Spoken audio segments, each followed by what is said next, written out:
ক্যারিয়ারের সেরা বোলিং করলেন তাসকিন। সৌদি আরবের জেদ্দায় সোমবার 25 নভেম্বর আইপিএলের শেষ দিন বাংলাদেশের কোনো খেলোয়াড়কে দলে নেয়নি কোনো ফ্র্যাঞ্চাইজি।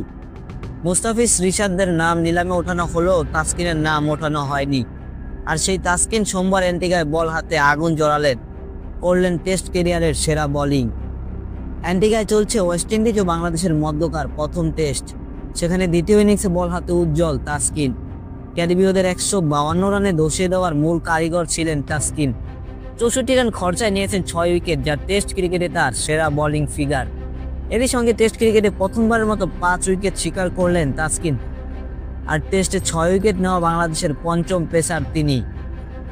এদিকে বল হাতে তাসকিন জ্বলে উঠলেও জ্বলে ওঠেনি টাইগার ব্যাটসম্যানরা। 334 রানের লক্ষ্যে ব্যাট করতে নেমে চতুর্থ দিন শেষে বাংলাদেশের সংগ্রহ 7 উইকেট 109 রান। এক মিরাজ 45 রান ছাড়া কেউই ক্রিজে বেশিক্ষণ টিকতে পারেনি। অ্যান্টিগায় শেষ দিন বাংলাদেশের জয়ের জন্য প্রয়োজন 225 রান, হাতে আছে মাত্র 3 উইকেট।